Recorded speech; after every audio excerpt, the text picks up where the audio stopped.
They sold my inheritance behind my back. I had the one thing they couldn't touch. I found out my family sold my grandmother's house from a stranger's Facebook post. It was a Tuesday morning, the kind where the coffee hasn't even finished dripping and the day still feels harmless.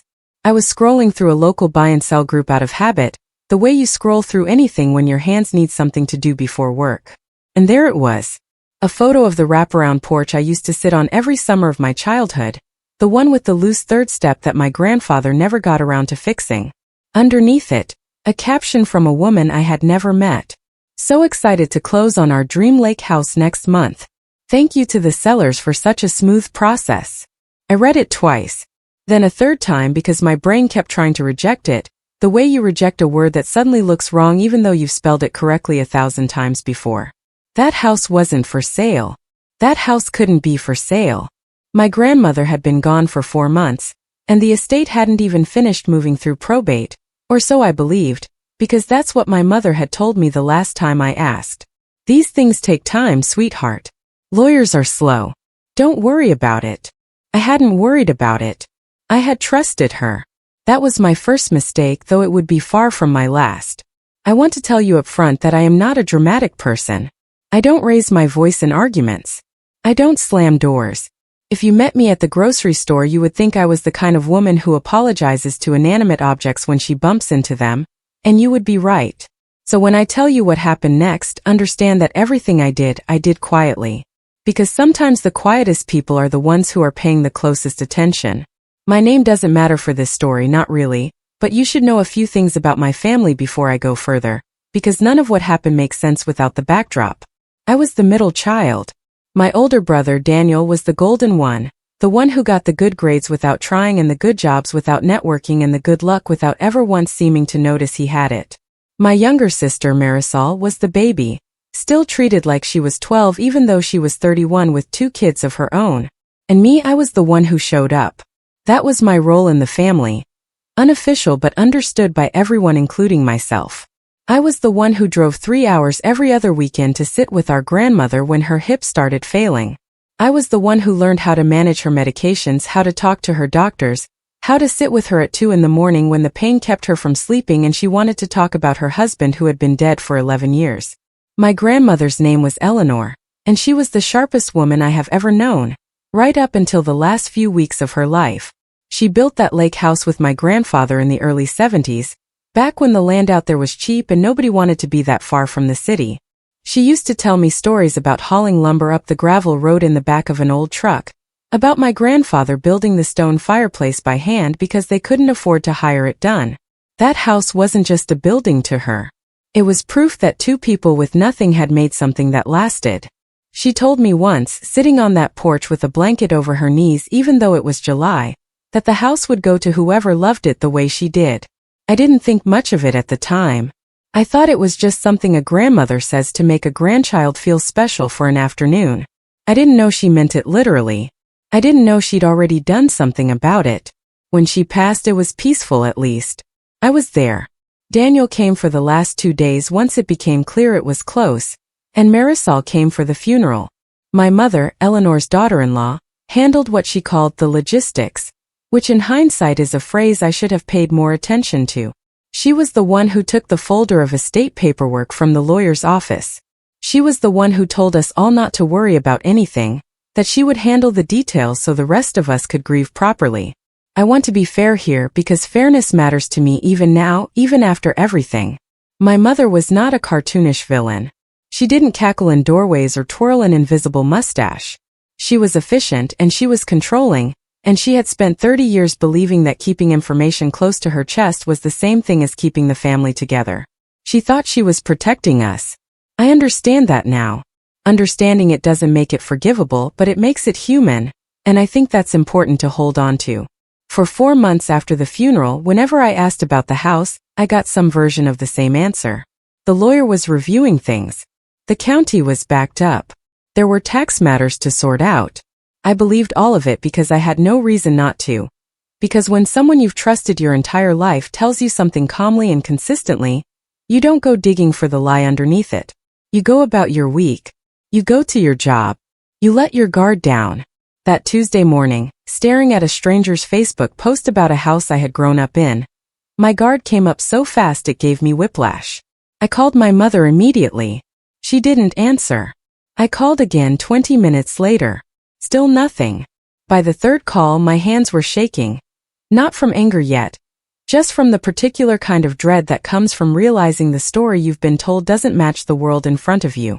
She finally called back that evening, and her voice had the practiced calm of someone who had been expecting this call and had already decided how she was going to play it. "I was going to tell you," she said, before I'd even finished asking the question. "We just didn't want to upset you while you were still grieving." "Tell me what exactly," I said. I remember my voice came out flatter than I expected. Not shaking. Flat. "The house sold," she said. "Daniel handled it with the lawyer." It made sense, honestly. None of us could afford the upkeep, and splitting the proceeds 3 ways gives everyone a nice cushion. "You'll get your third once everything clears." A nice cushion. Those were her words. As if the house where I had learned to swim, where I had sat holding my grandmother's hand through her final Christmas, was a mattress topper. "When did it sell?" I asked. There was a pause. Just long enough for me to know the answer was going to hurt. 6 weeks ago, she said. 6 weeks. 6 weeks during which I had asked her twice about the estate, and twice she had told me things were still moving through the lawyer. 6 weeks during which a stranger had been packing boxes into a house that held 40 years of my family's memory, while I sat in my apartment 3 hours away trusting the woman who had raised me. I didn't yell. I want to be honest about that because I think people expect the next part of this story to be a screaming match, and it wasn't. I asked her very calmly why nobody had called me before the sale, why nobody had asked if I wanted to buy out their shares, why nobody had even mentioned it was on the market. Her answer was the kind of answer designed to end a conversation rather than continue one. "It's done now. There's no point relitigating it. You'll have your money in a few weeks." I hung up the phone and sat in my kitchen for a long time without turning on the lights. Not because I was devastated, though I was that too, but because something in the back of my mind had started scratching at a memory I couldn't quite place.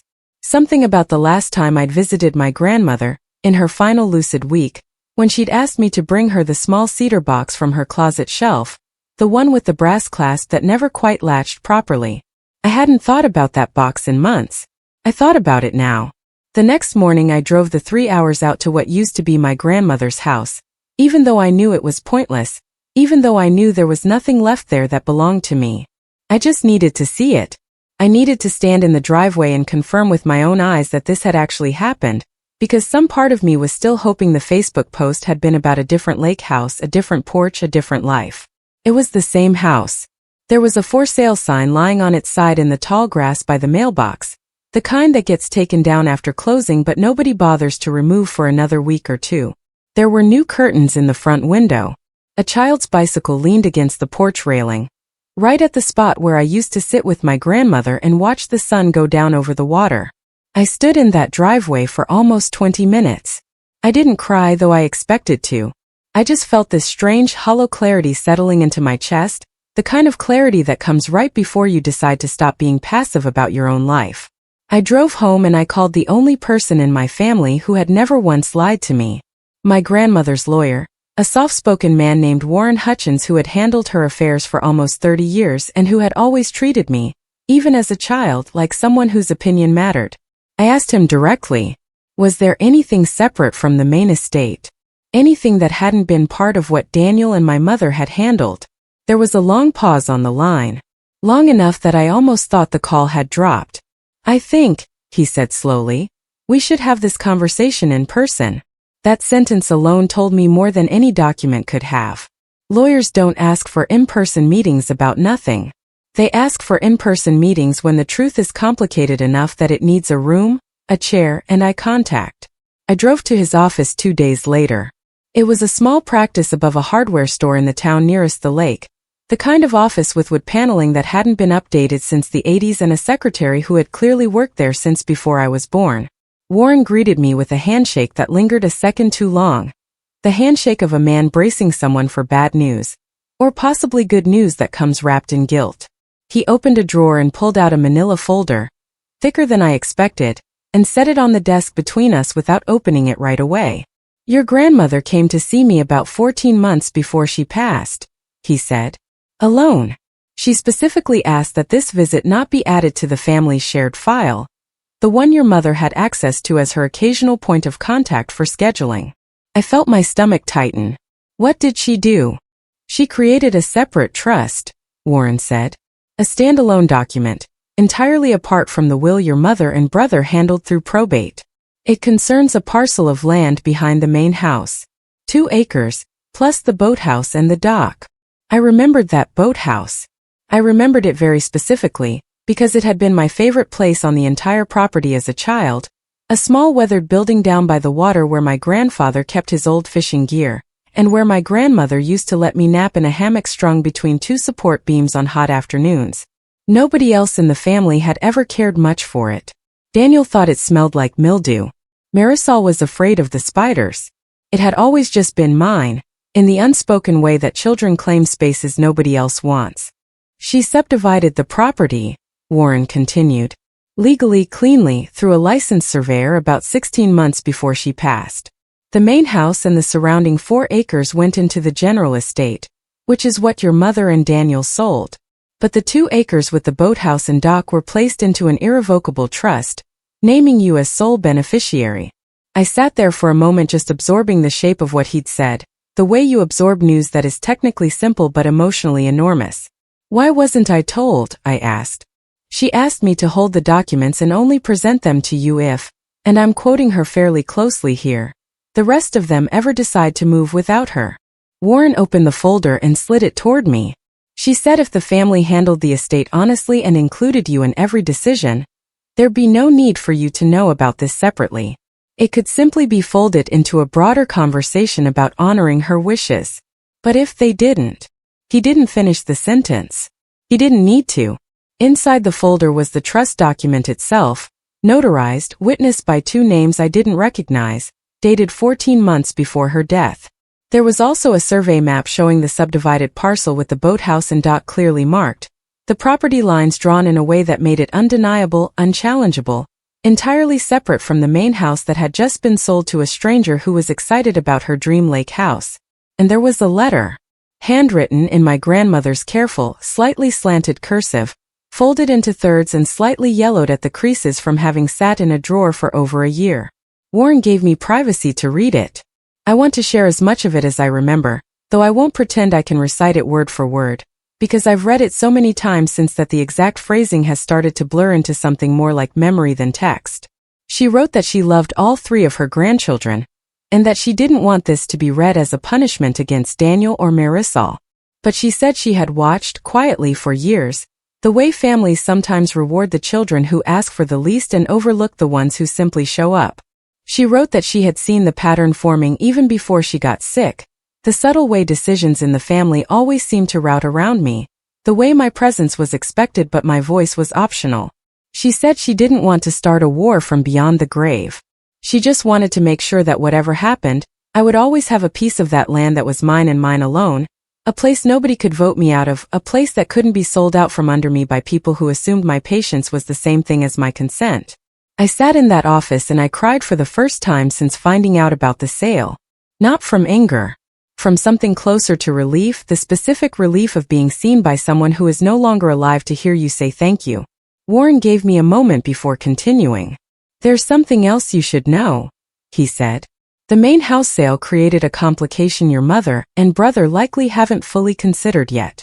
The boathouse and dock sit on a right-of-way that the new owners will need in order to access the water from certain parts of their property. Your grandmother's survey specifically retained an easement in your favor, and correspondingly, retained your right to restrict access across your parcel except under terms you set. I didn't fully understand the weight of that sentence yet. I would very soon. Before I left his office that day, Warren said one more thing that stayed with me for weeks afterward. He told me that in 30 years of practicing estate law in that small town, he had seen this particular pattern more times than he could count, families where one sibling quietly absorbs all the caregiving and none of the credit, and where the parents, often without any real malice, begin to treat that sibling's steadiness as a kind of infinite resource, something that will always be there and therefore never needs protecting. He said my grandmother had used almost those exact words when she came to see him alone, sitting in the same chair I was sitting in now, asking him how she could make sure that resource wasn't quietly used up and discarded once she was no longer there to notice it happening. I asked him why she hadn't just told me directly, while she was still alive, instead of leaving it buried in a locked drawer for over a year. He considered the question carefully before answering. "I think," he said, "she didn't want you to spend her last months worried about property lines and legal paperwork. She wanted you to spend them simply being her granddaughter. She trusted that if the family did right by you, none of this would ever need to surface. And if they didn't, she trusted you to handle it exactly the way you're handling it right now." That sentence settled into me the way certain sentences do, less like information and more like a permission slip.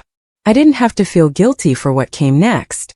I had already been given permission by the one person whose opinion of me had never once wavered. I want to slow down here, because this is the part of the story where a lot of people expect me to have marched straight to my mother's house with the documents in hand and thrown them onto her kitchen table like a movie villain reveal. That's not what happened, and honestly, that's not who I am. I took the documents home. I made a copy. I put the originals in a safe deposit box on Warren's advice, because he said quietly and simply, "People do desperate things when they realize a mistake has consequences they didn't anticipate." That night, sitting at my own kitchen table with the copies spread out in front of me, I called my husband into the room and laid out everything, piece by piece, the way Warren had laid it out for me. He's not a man who reacts quickly to anything, which is one of the reasons I married him, and he read through the trust document twice before he said a word. When he finally looked up, he didn't ask what I was going to do. He asked what I wanted to feel like on the other side of doing it. It wasn't a question I had an answer for right away, but it stayed with me over the following days, turning over quietly in the back of my mind while I went through the motions of ordinary life, grocery shopping, answering emails, sitting at my desk at work pretending my hands weren't itching to call my mother and demand an explanation. I decided somewhere around the third sleepless night that I wanted to feel like the calmest person in the room when the truth finally came out, not the angriest. I wanted my family, whenever the moment came, to look at me and see someone who hadn't needed to raise her voice because she'd never been unsure of her own ground. That decision shaped everything that came after it. Then I did something my mother would never have expected from me. I waited. I waited 3 weeks, and during that time I watched. I noticed the family group chat, the one my mother and Daniel and Marisol use for logistics and holiday planning, had gone unusually active. There were messages about splitting proceeds, about a check that was supposedly coming to me any day now, about how everyone was so relieved the sale had gone through cleanly. I read those messages with a strange, detached calm, because I already knew something they didn't. I knew that the sale they were celebrating had a hole in it, a hole shaped like 2 acres of lakefront land that was never theirs to sell in the first place. During those 3 weeks, I also did some quiet digging of my own, the kind that didn't require confronting anyone, just paying attention. I found the closing documents for the main house sale, which Daniel had actually shared in the group chat himself, proud of how smoothly he'd negotiated the deal. Buried in the property description, in the dry legal language nobody reads carefully, was a reference to an adjacent parcel subject to separate title, with a note that access to portions of the shoreline would require negotiation with the holder of an existing easement. Daniel had either not read that clause carefully, or had read it and assumed it was a minor formality that could be sorted out later with a friendly conversation. He had no idea the holder of the existing easement was me. I also found, tucked away in an old email thread I hadn't looked at in over a year, a message from my mother to Daniel from around the time of my grandmother's final months, one she had accidentally left me copied on. In it, she wrote that she thought it would be simpler if she and Daniel handled the estate logistics directly with Warren's office, since I tended to overthink things, and it would save everyone a headache if decisions moved quickly once the time came. There it was, in her own words, months before my grandmother had even passed. The plan had never been to include me. It had been to move quickly and inform me only once there was nothing left to discuss. Reading that email didn't make me angry in the way you'd expect. It made me sad in a slow, settling way, the sadness of realizing that a decision you thought was made in a moment of grief had actually been made long before, deliberately, with your absence built into the plan from the start. But I also felt something else. A kind of steadiness. Because now I understood exactly what I was dealing with, and I no longer had to guess at anyone's intentions. I only had to decide what to do with what I knew. The new owners of the main house, the young couple from the Facebook post, reached out to Daniel about 6 weeks after closing, right around the time I imagine they tried to access the water from the eastern side of the property, near the dock. Daniel forwarded the message to the family group chat with a confused caption. "Does anyone know what they're talking about? Something about needing permission to use the dock." My mother responded first. "That doesn't make sense, we sold the whole property." I remember staring at that message for a long time before I finally decided it was time. I didn't respond in the group chat. I called Warren instead, and I asked him to formally notify the new owners, through their own attorney, of the existing easement and trust arrangement, exactly as the law required. I wanted this handled correctly, cleanly, through the proper channels, not as a family argument but as a simple legal fact being asserted the way it should have been asserted from the beginning. Within a week, the new owner's lawyer sent formal correspondence to my mother and Daniel, informing them that a portion of the property they believed they had sold in full was, in fact, subject to a prior trust that predated the sale, and that the buyer's access to the dock and portions of the shoreline required a separate agreement with the trust's beneficiary, which was me. I have never seen my mother move as fast as she did once that letter arrived. She called me that same evening, her voice cycling through at least 4 different emotional registers in the span of a single phone call. Confusion first, then disbelief, then something that almost sounded like an accusation, as though I had done something underhanded by simply existing as the rightful owner of land my grandmother had legally and deliberately set aside for me. And finally, when none of those worked, something that sounded almost like pleading. "This has to be a mistake," she said. "Your grandmother wouldn't have done this without telling me." "She did tell someone," I said, keeping my voice level. "She told her lawyer. And she left a letter explaining why." There was a long silence. "What letter?" "I didn't read it to her over the phone. Some things deserve to be delivered in person, not because I wanted to perform some dramatic reveal, but because I felt my grandmother deserved that much dignity, to have her final wishes read aloud rather than recited over a phone line in the middle of an argument. I agreed to meet my mother, Daniel and Marisol at Warren's office the following week. I want to describe that meeting carefully because it is the part of this story that people always assume will be explosive, and it wasn't. It was quiet. It was almost unbearably quiet, in the way that truth often is once it finally has nowhere left to hide. We sat around Warren's conference table, the same wood-paneled room with the outdated carpet, and Warren laid out the documents one by one.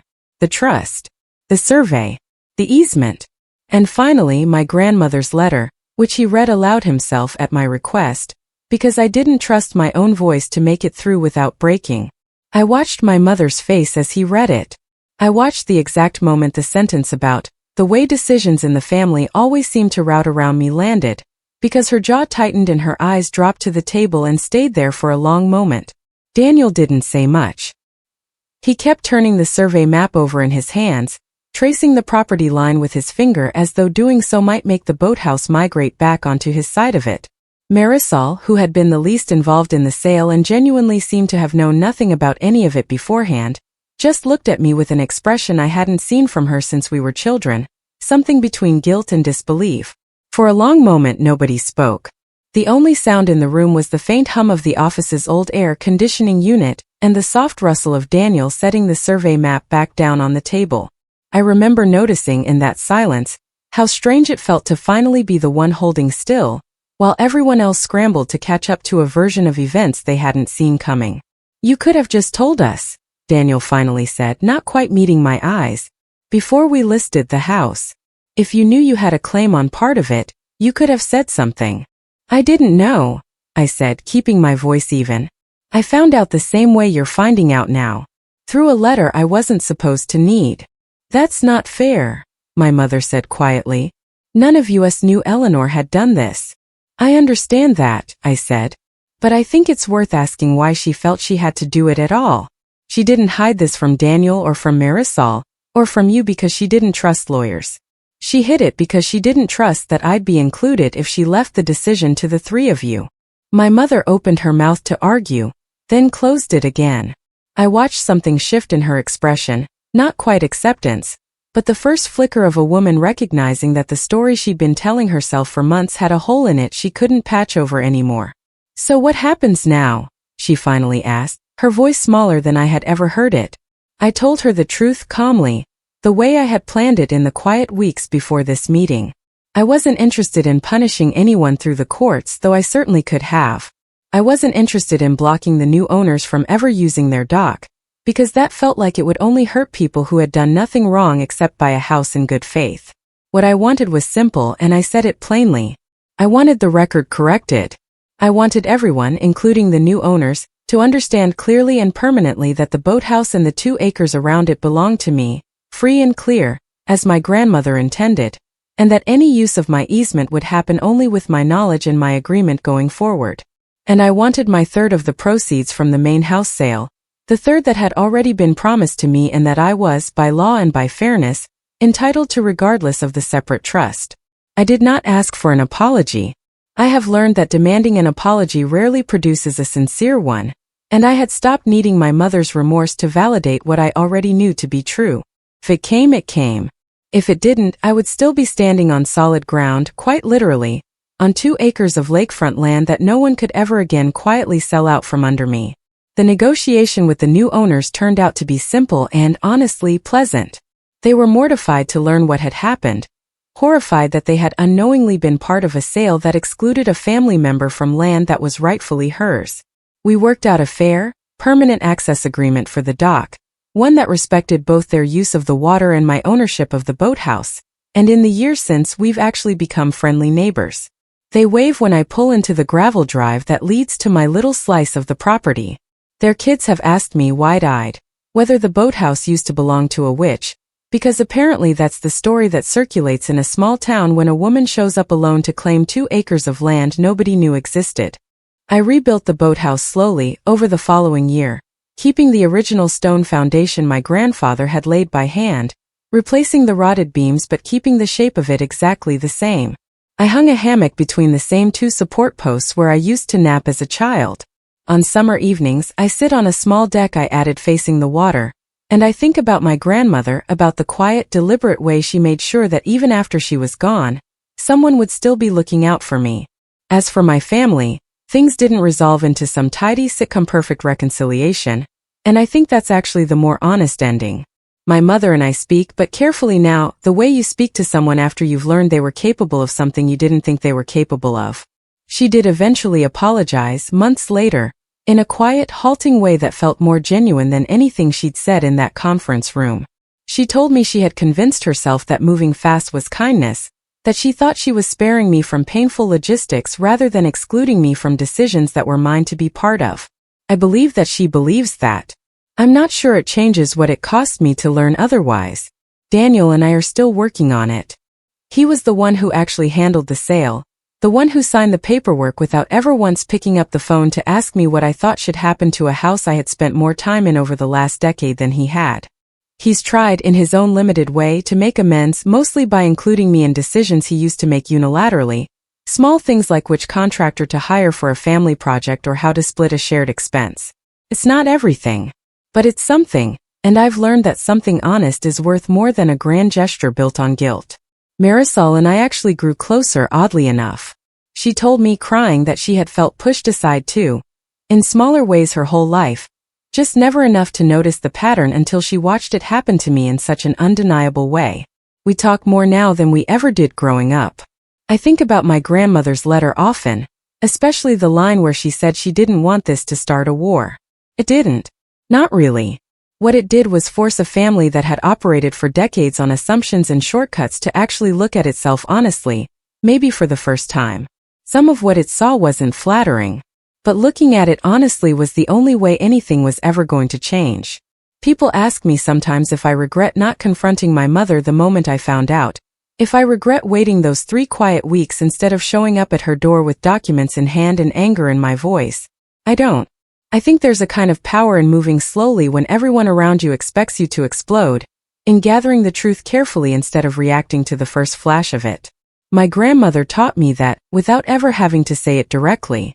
She spent 14 months quietly making sure that whatever happened, I would have something untouchable, something no one could take from me through carelessness or convenience, or the casual cruelty of being overlooked. I still have her letter.